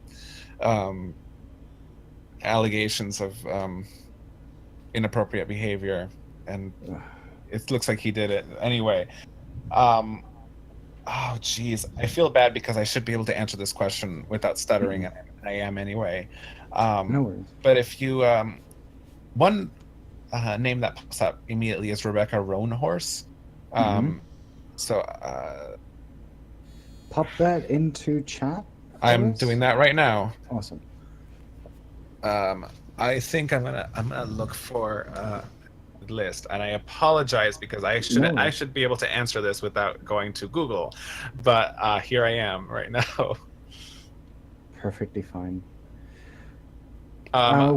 You know, for a book that that I recommend in general is Vine Deloria's Custer Died for Your Sins. That is not a fictional book, but it is it's a book that'll definitely give you a lot of perspective into the Native experience. It's from the 1970s, I think, but it's actually still very relevant, and it's a very good starter if you want to learn what our perspective, what our experiences as Native people in the 20th and 21st century.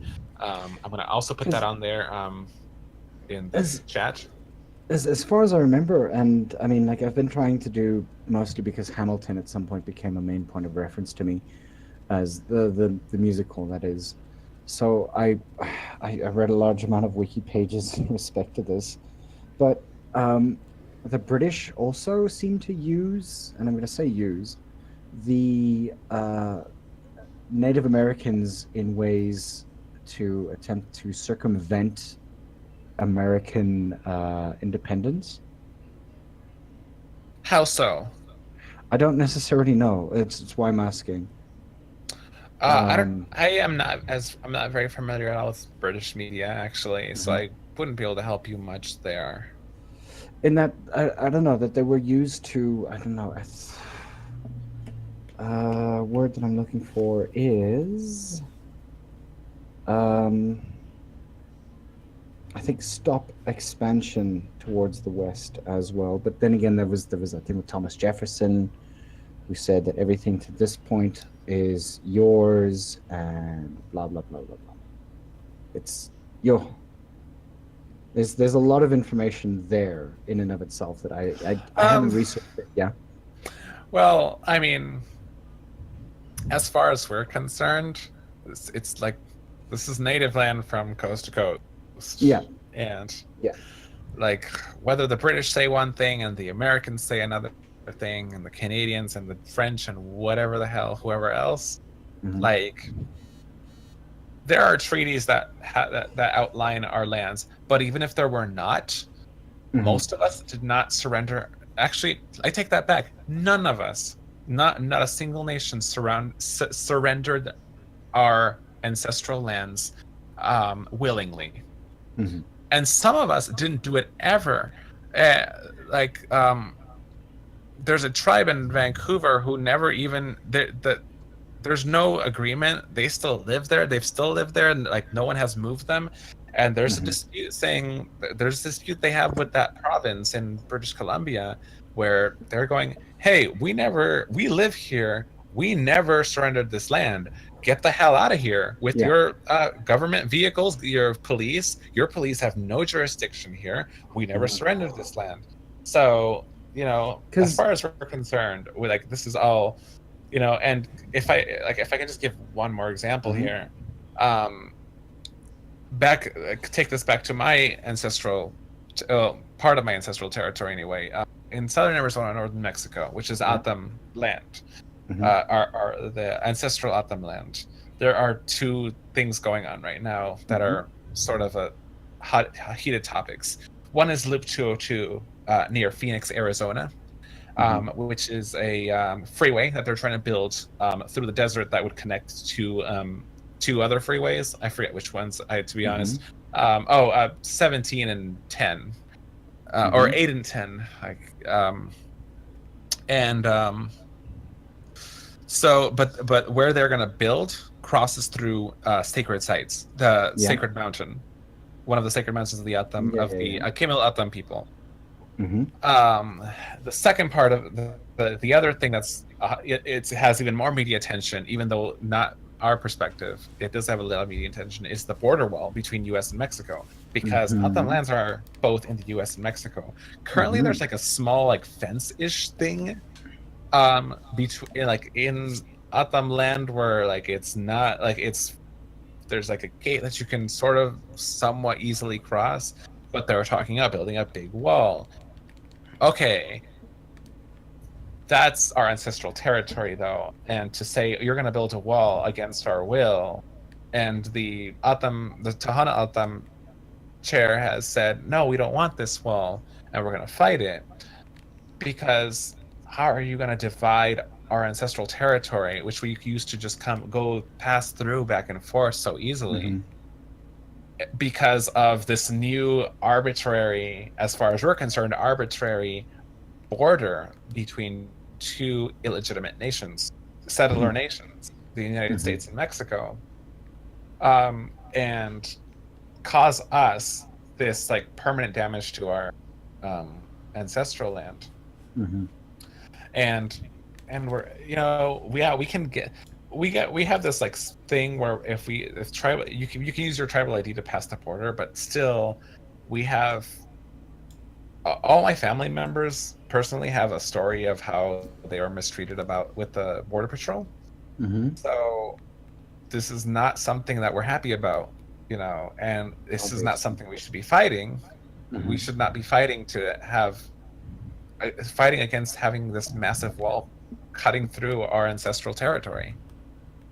And I mean, it's I don't know, and it's a European way of doing things, isn't it? By drawing lines either by river or by Yeah. literal stencil.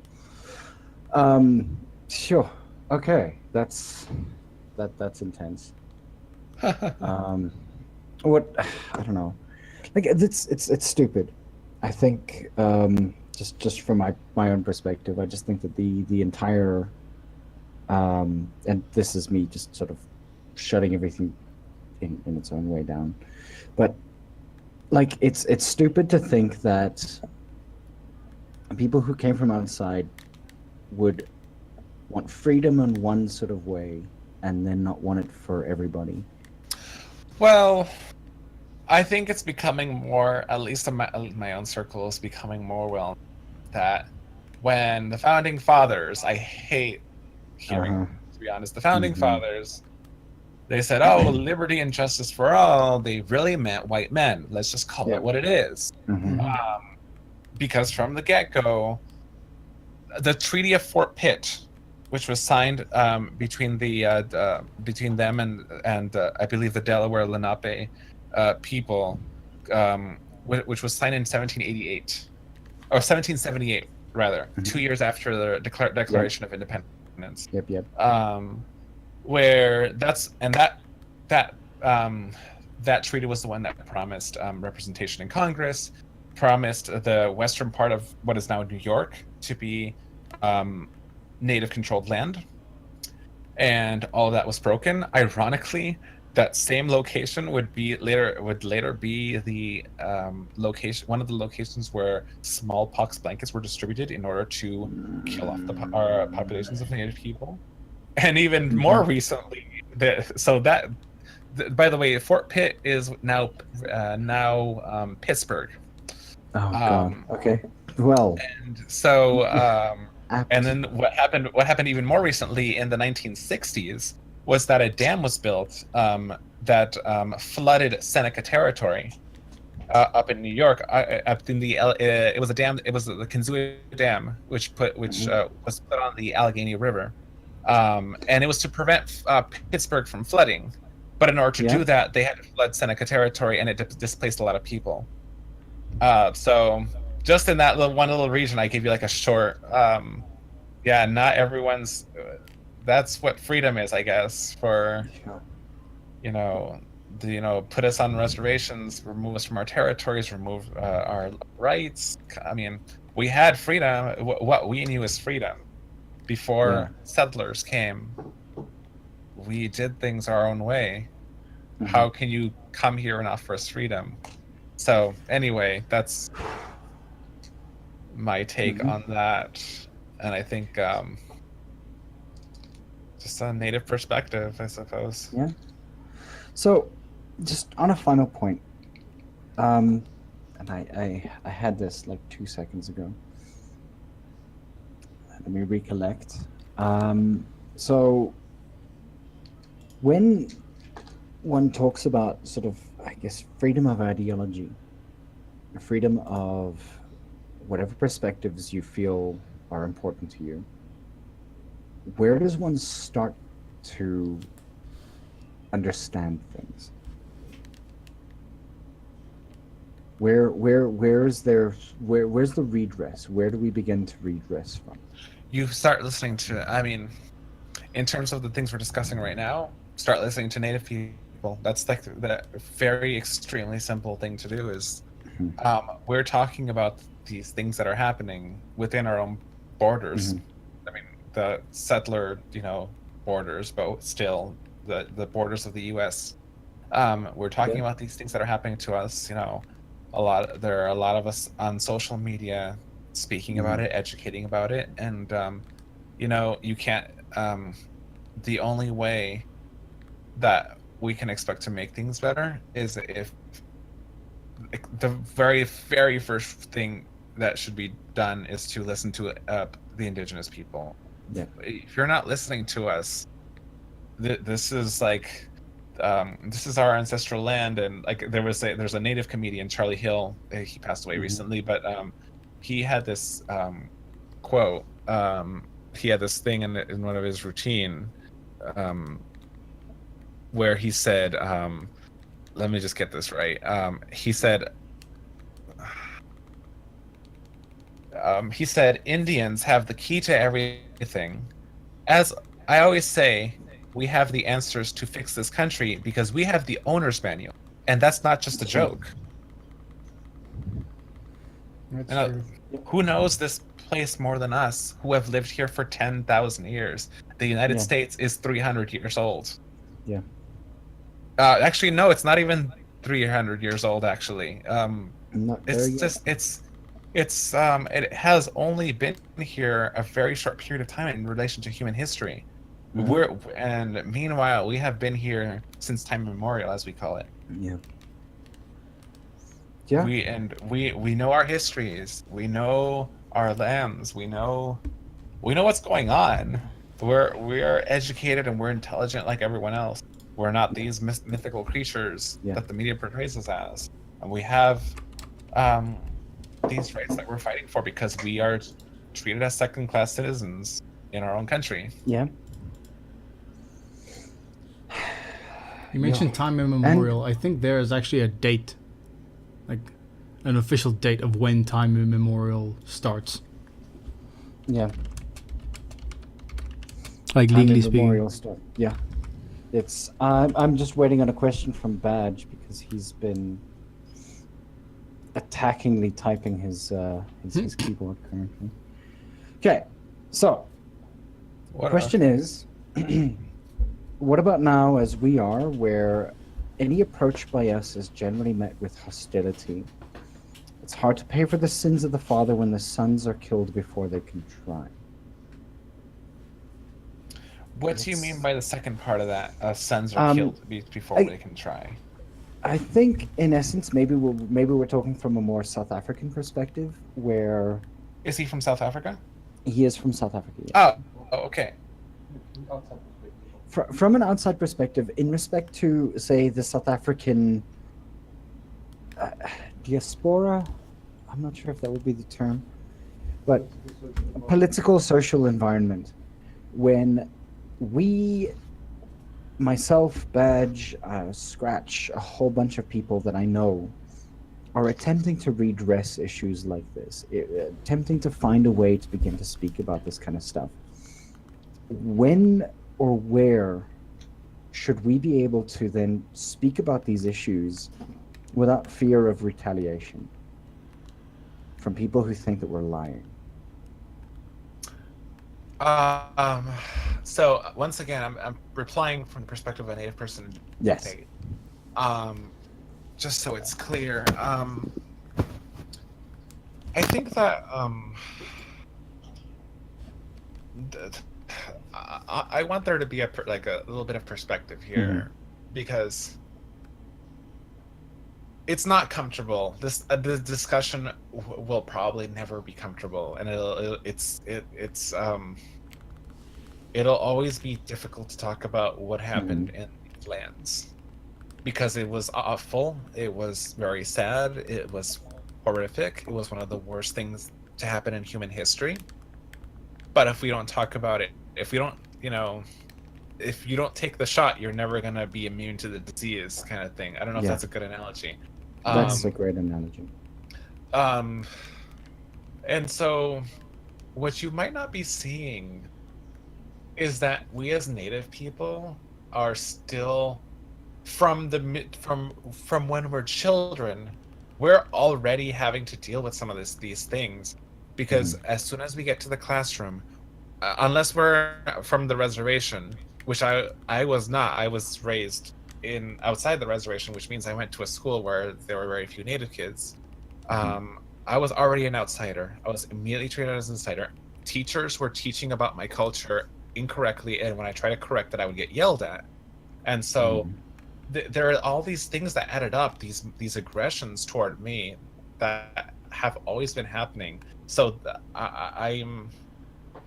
what I'm trying to say is, yeah, it seems uncomfortable when you guys get into this discussion with us, but what you're not seeing is that we have to live in that discomfort 24/7. So what I'm asking is, make that effort, get out of your comfort zone. It's uncomfortable to talk about this topic of indigenous rights. It's very uncomfortable. It's like, it puts you in a spot where you're suddenly not in power of the place you live in, and that's scary. And I understand that, but guess who understands that fear more? So what I ask is, it sometimes it's not hostility. Even sometimes it's, we have no other way to express the things that have happened to us and that are happening to us, that are not anger. It's like, anger is unfortunately a lot of times the only way, because there is so much that we deal with as Native people in our land. We need to make a living, and additionally we have to fight for our land rights, we have to fight for media perception, we have to do all this stuff that no one else has to do. So what you see as hostility is maybe not hostility as so much as our need to get this out there in order to heal. And everyone needs to be part of that healing process, because whether or not the current generation of people, obviously, were not involved in the massacre, the Sand Creek massacre. I don't know, I just threw a random one out there. But you still benefit from all those things that happened, because you still live in native land. You got something out of it. You got a lot out of it. And so the very least you can do, the very first step you can do, is get into these discussions, even if they feel hostile. And that's, I guess, and to a large extent, that's kind of what I believe. There's the series of talks, which will go on for as long as we can find people who are willing to talk, are going to be like Scratch. I honestly don't necessarily care about feeling uncomfortable about like conversations like this. I mean, we had our initial, Tonya, this being you, and myself, had our initial sort of, not necessarily butting of heads, but I was put into a position where I felt, I guess, threatened would probably be the term for it. I knew what I needed to do in respect to having this conversation with you. I knew what I wanted to do. And our very, very first sort of conversation kind of puts me into a position where I'm sitting here going like, so this is exactly what it feels like. And that's a good conversation to have for me. That's a very, very good conversation to have for me, because I can grow from that.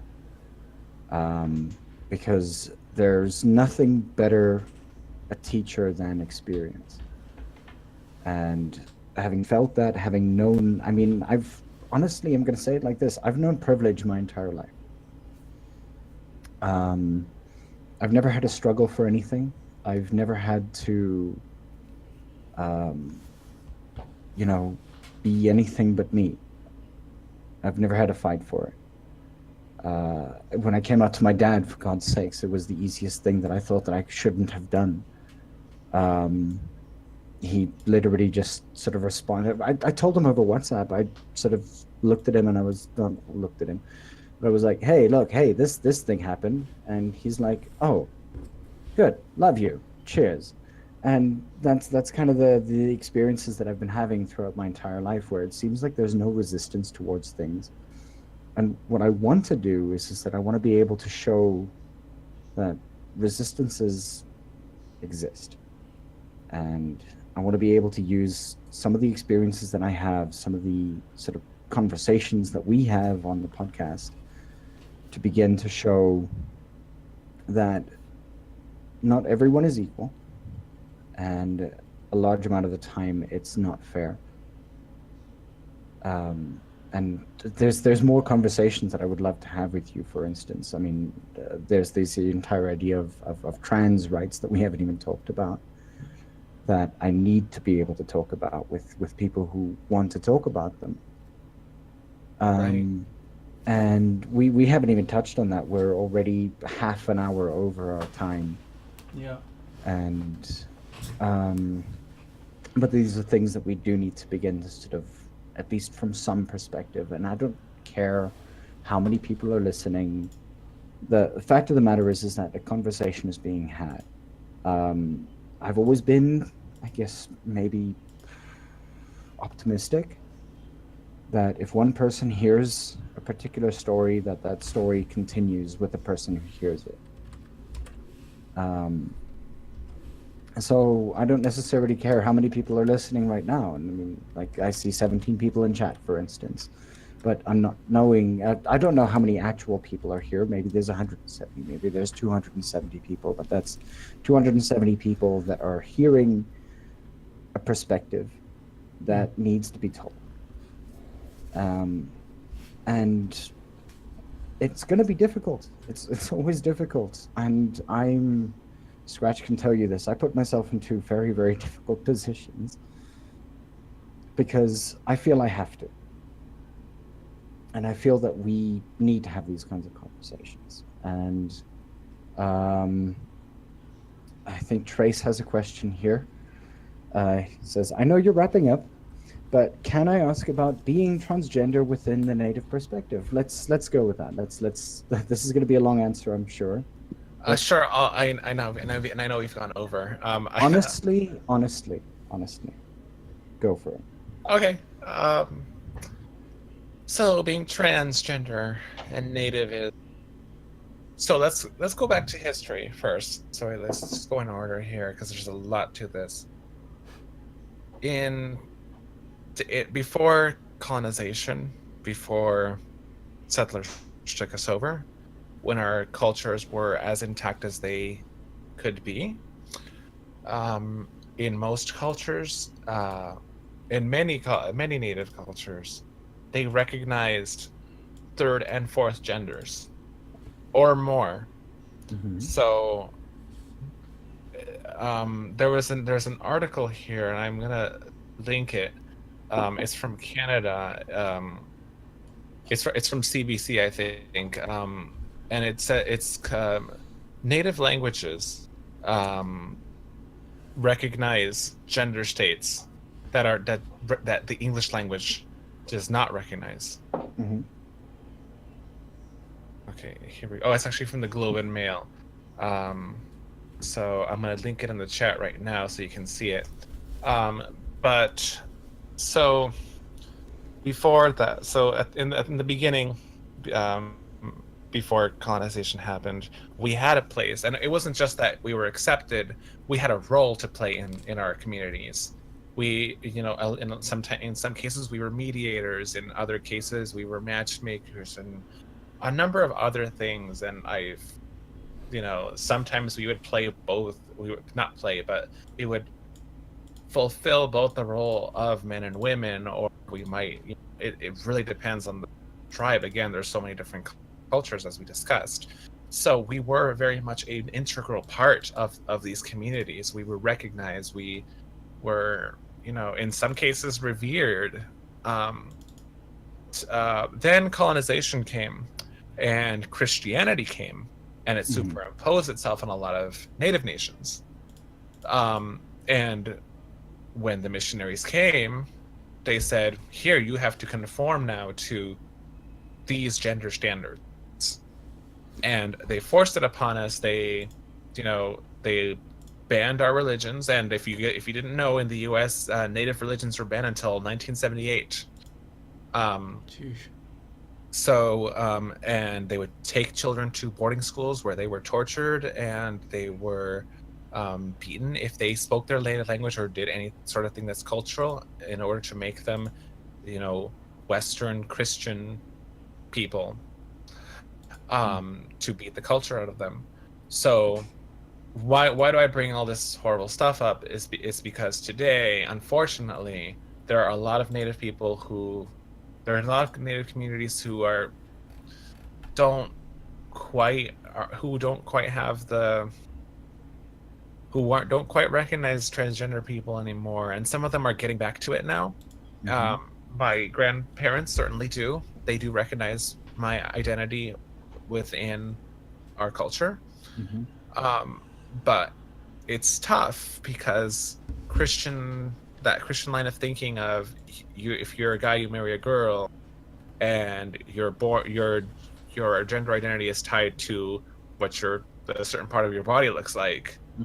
That was, that stayed even after the missionaries left, and actually most of these missions and churches are still in reservations. But even after they didn't have full control of us, that sort of line of thinking has remained, unfortunately, and it's tough because I am rejected by some of my family members, and I know a lot of trans Native people have that experience too, where we know what our roles are, but we're sort of denied, or our own people deny us because of this colonial way of thinking.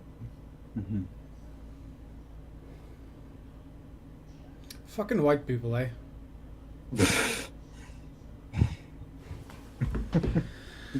There's to close off. I'm sure you've seen it passed around. There's this screen cap from Pocahontas with the subtitle, the subtitle, the closed captioning or subtitles or whatever, and it says "These white men are dangerous," and then someone puts history in a nutshell. Titles it history in a nutshell. These white people are dangerous. Yeah. And it goes every so often. It pops up into my Twitter feed. Yeah. Yo, look, we have a lot more to talk about, I think, in respect to these kinds of issues. So we would love to have you on again, or if you could forward us a person who may be able to talk on different issues or anything along the lines of that, please do. Sure. We really do appreciate this conversation. I think it's eye-opening to a lot of issues that we may not necessarily have been as privy to had this conversation not happened. And I think for me, like, south-afrifur as a podcast is exactly all about this kind of thing. Just talking about conversations that wouldn't necessarily have been spoken about otherwise. So we really do appreciate having you on. We're definitely going to lean on you again at some point. That's wonderful. I'm glad to think so.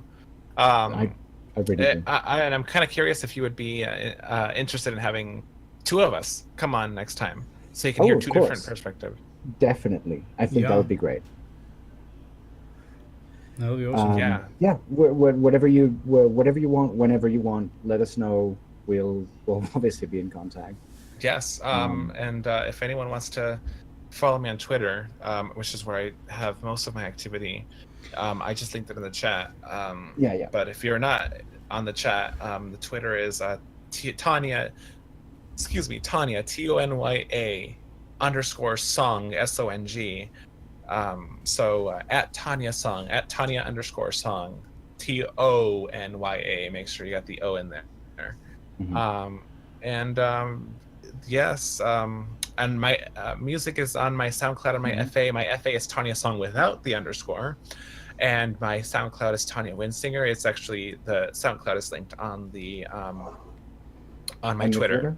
Okay. Yes, and on my FA I have like performances, compositions that I've done, even Mhm. some native music if you're interested. I'm actually Okay. going to link my FA as well in the Yeah. chat if anyone's interested. I'm gonna have Scratch when he puts up the video put these into the links as well. Very good. So Sure. all links will be there. Yeah. So I'm just putting it into our chat here on Discord. But Great. yeah, so it's all there. And yeah, thank you very much for being on the show. We really do appreciate it. We're sorry for taking up another half hour of your time. But Oh yeah, no, it's all good. this is great. We really do appreciate it. Oh, Thanks for a sure. lot. You guys have a wonderful show. Yeah. Yeah. Okay, cool. So for those of you who are still listening, obviously we have another 2 hours available to us on the Fur.fm medium. We're going to be playing a couple of songs, some of Tonya's songs, obviously, as well. So if you guys are going to be listening, we're going to be playing some of that throughout the next 2 hours. And yeah, thanks for listening. We really appreciate it. Yeah, and thanks again for being on here, Tonya. This really helped us. Like, this was a really good podcast. I think Tonya left. Oh, okay. But yeah, all right, cool. So we shall see you guys then next week. Have a good evening, everybody. Cheers, guys.